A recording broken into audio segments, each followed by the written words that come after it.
She said we should keep everything in my name just to make things easier. I said sure. Months later, she tried kicking me out. I let her, until she found out every bill, mortgage, and car lease was under my name. Now she's paying me rent. I'm Dave, 34, and honestly still processing how someone can be this short-sighted about money. This happened 3 weeks ago, but feels like a lifetime. Sarah and I have been together for 3 years.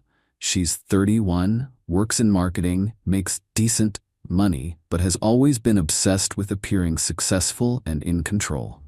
About 10 months ago, when we decided to move in together, she pitched this idea.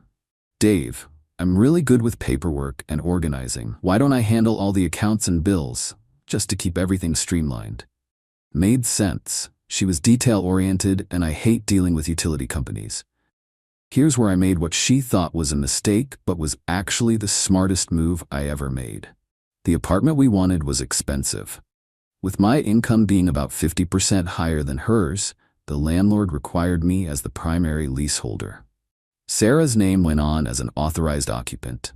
But Sarah wanted to feel important, so I let her set up all the utility accounts in her name.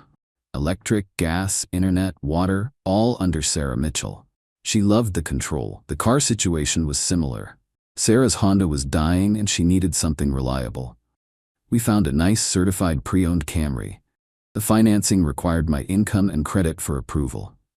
I'm the primary on the loan. She's listed as an authorized user, but she insisted her name go on the title as well, since she'd be the main driver.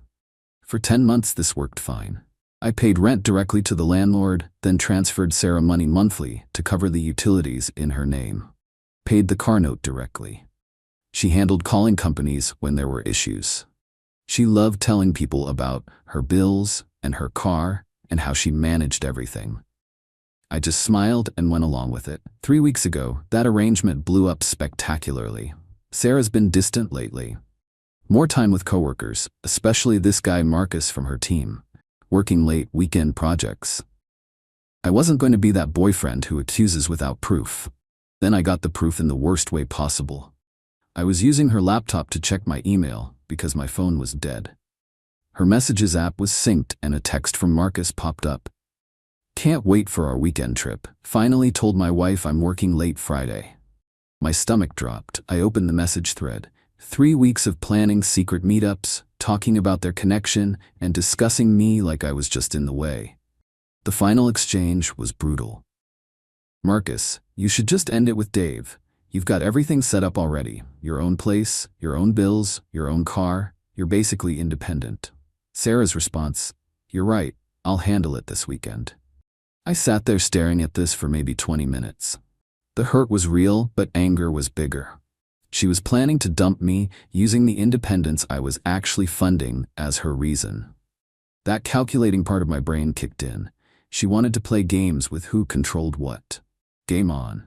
I spent the next day quietly gathering information, called each utility company.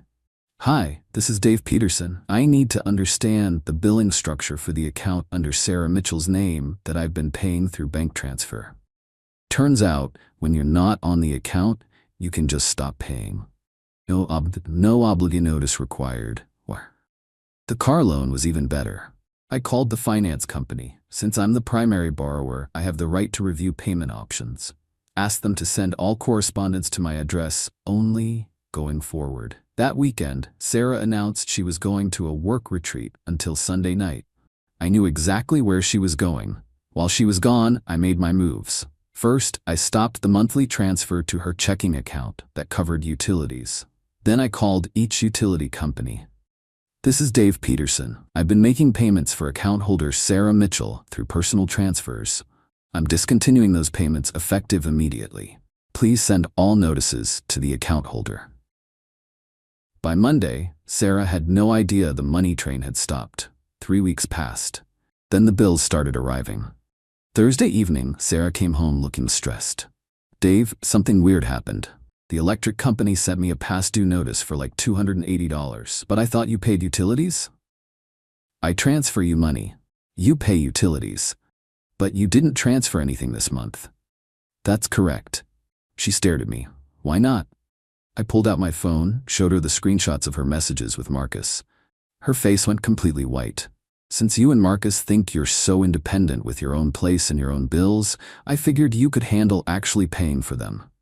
Dave, let me explain. Nothing to explain. You made your choice. I'm just letting you be as independent as you wanted. The panic set in fast. Wait, how much are all the bills? About $420 a month total. She grabbed her phone, probably doing math. Her confidence evaporated. Dave, I can't afford that, plus my other expenses. My budget was based on you covering those. Sounds like a planning problem. But this is crazy. You're being vindictive. I'm being exactly what you wanted, out of your financial picture. She tried switching tactics. What about the car payment? What about it? I can't afford a car payment and all these bills. Then you should have thought about that before planning your exit strategy with Marcus. Update 1. 1 week later. Well, this escalated exactly like I expected. Thanks for all the comments. Some of you predicted this perfectly. Sarah lasted 5 days before the first utility got shut off. Water company doesn't mess around with late payments. Tuesday morning she was panicking. Dave, they turned off the water. I can't shower, can't do dishes. Did you call them? Yes. They want the full past due amount plus a reconnection fee. That's $380 total. That's unfortunate. Dave, please. This is getting out of hand. You wanted to handle your own bills. Handle them. She tried guilt. So you're just going to let me struggle? After 3 years? You're not struggling. You have a job. You just need to budget better. That evening, she dropped her ace card. Fine. If you won't help with bills, maybe you should move out. I can get a roommate who actually contributes. I actually smiled. Go ahead and try. I'm serious. I can handle this place myself. Sarah, you're not on the lease. Her confident expression cracked. What do you mean? The lease is in my name. You're listed as an authorized occupant. Check the paperwork. I watched her run to the filing cabinet, pull out the lease documents. She read through them twice. This says you're the primary tenant. Correct. But I set up all the utilities. In your name, yes. But that doesn't make you the tenant. The reality hit her like a truck. So you could kick me out? I could, but I won't need to. Check your utility bills again. She looked confused until it clicked. The bills are all past due, and getting more past due every day. But I can't afford them. Then I guess you have a decision to make. Update 2. 2 weeks later. This is getting interesting. Sarah tried to solve her problem in the most predictable way possible. She lasted another week with various utilities getting shut off. First water, then gas, then internet. Electric company sent a final notice. Last Friday she came to me with her solution. Dave, I've been thinking, what if we split the bills? Like, you pay half, and I'll pay half. Why would I do that? Because we live together. We live together because I allow you to live in my apartment. She didn't like that answer. That's not how relationships work. Sarah, you were planning to break up with me to be with Marcus. We're not in a relationship anymore. I told you that was a mistake. You told me it was a mistake after Marcus's wife found out and he ended things. Her face went red. Yeah, that had happened. Apparently Marcus's work retreat story didn't hold up when his wife started asking questions. That's not fair. What's fair is you paying for the utilities you wanted to control. She tried a different approach. What if I just moved out? That's your choice. But where would I go? That sounds like a you problem. Dave, come on, we can work this out. We can. You want to stay here? You pay me rent. Rent? But I'm your girlfriend. Ex-girlfriend. And only ex because I found out you were cheating before you could dump me. So what are you saying exactly? I'm saying if you want to live here, you pay me $650 a month. That covers the utilities you wanted to manage plus a contribution to rent. $650? That's almost half my take-home pay. Welcome to being an adult with bills. She was quiet for a long time. And if I don't pay, then you find somewhere else to live. This is blackmail. This is market rate for a room in this area. Check Craigslist. She did check.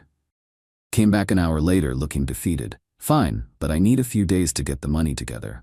Rent's due the 1st of every month. Today's the 28th. You have the weekend. Update 3. 1 month later. Sarah paid, on time. Turns out when someone actually faces homelessness, they get real motivated about deadlines. The dynamic is weird, but it works. She pays me $650 monthly rent, handles her own utilities, which she now pays religiously, and we basically live like roommates. The car situation got interesting too. She made the first payment after our arrangement, but barely.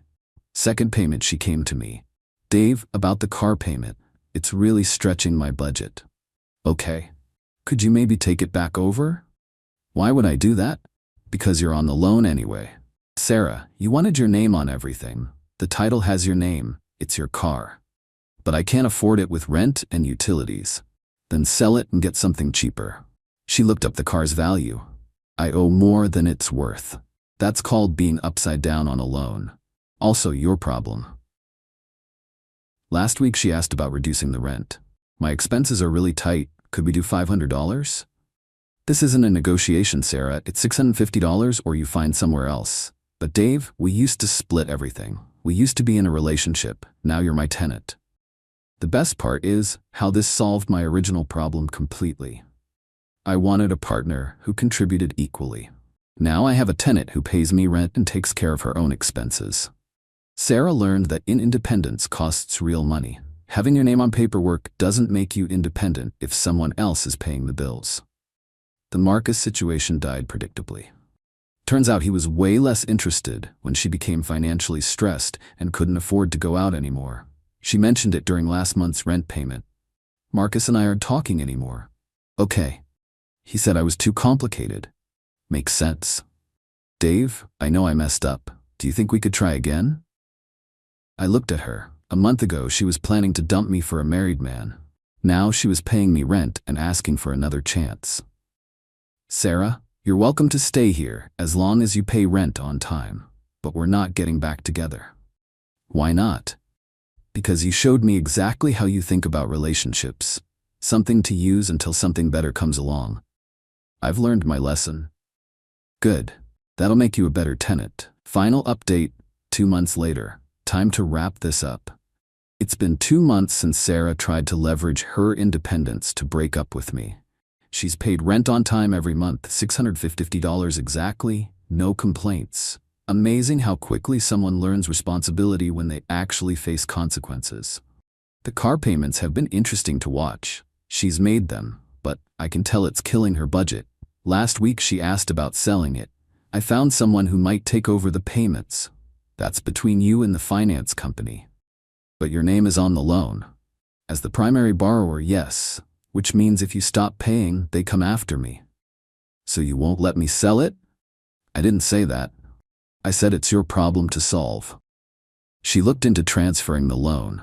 Turns out her credit alone won't qualify for the remaining balance. She'd need me to co-sign a new loan or pay a significant amount down to make the numbers work. Dave, could you help me refinance it? Why would I help you get out of a financial obligation you agreed to? Because it would get your name off the loan too. My name on the loan doesn't bother me. I can afford the payments if needed. So you're just going to keep me trapped? You're not trapped. You have choices. They just all cost money. That's the real lesson here. Sarah thought she was so smart having her name on everything while I paid for it. She confused having control with having responsibility. Now she has both. Her name is on the utilities, so she has to pay them. Her name is on the car title, so she has to make payments. And my name is on the lease, so she has to pay me rent. The revenge isn't complicated. It's just natural consequences with no safety net. I've actually started seeing someone new. Met Jennifer at a work conference. She's a financial planner who owns her own condo. When I told her about my living situation, she just laughed. So your ex-girlfriend pays you rent to live in your apartment? Yep, and she's stuck with a car payment she can't afford? That too. I'm impressed. Most people would have just kicked her out. This way is better. I get rent money and she learns what independence actually costs. Jennifer finds it hilarious. Sarah finds it less amusing. She saw Jennifer's car in the parking lot last month. Are you dating someone? That's not really your concern. It's weird having another woman around when I live here. Sarah, you rent a room here. What I do in my personal life doesn't involve you. The landlord-tenant dynamic is perfect. Every complaint gets filtered through that relationship now. She tried one final manipulation last week. Dave, I've been thinking. This whole arrangement is kind of weird. Maybe we should go back to how things were. You mean where I pay all your bills and you plan to leave me for married men? That's not what I meant. That's exactly what happened. I said I was sorry. And I accepted your apology. That doesn't mean I trust you with my money again. So we just live like this forever? You live like this as long as you want to keep renting from me. She hasn't brought up getting back together since. The best part is, this arrangement actually works better than what I had before. I wanted a partner who contributed financially. Now I have a tenant who pays market rate rent and handles her own expenses. Sarah wanted independence. Now she has it. She just had to learn that independence means paying your own way, not having someone else pay while your name is on the paperwork. Some people asked if I feel bad for her. Not really. She made adult choices, and now she's dealing with adult consequences. The same consequences I was dealing with all along, just without help. The difference is, I planned for this. She didn't. Thanks for following along. This turned out better than I expected. Sarah got the independence she wanted, and I got reliable rental income. Sometimes the best revenge is just letting reality do the work.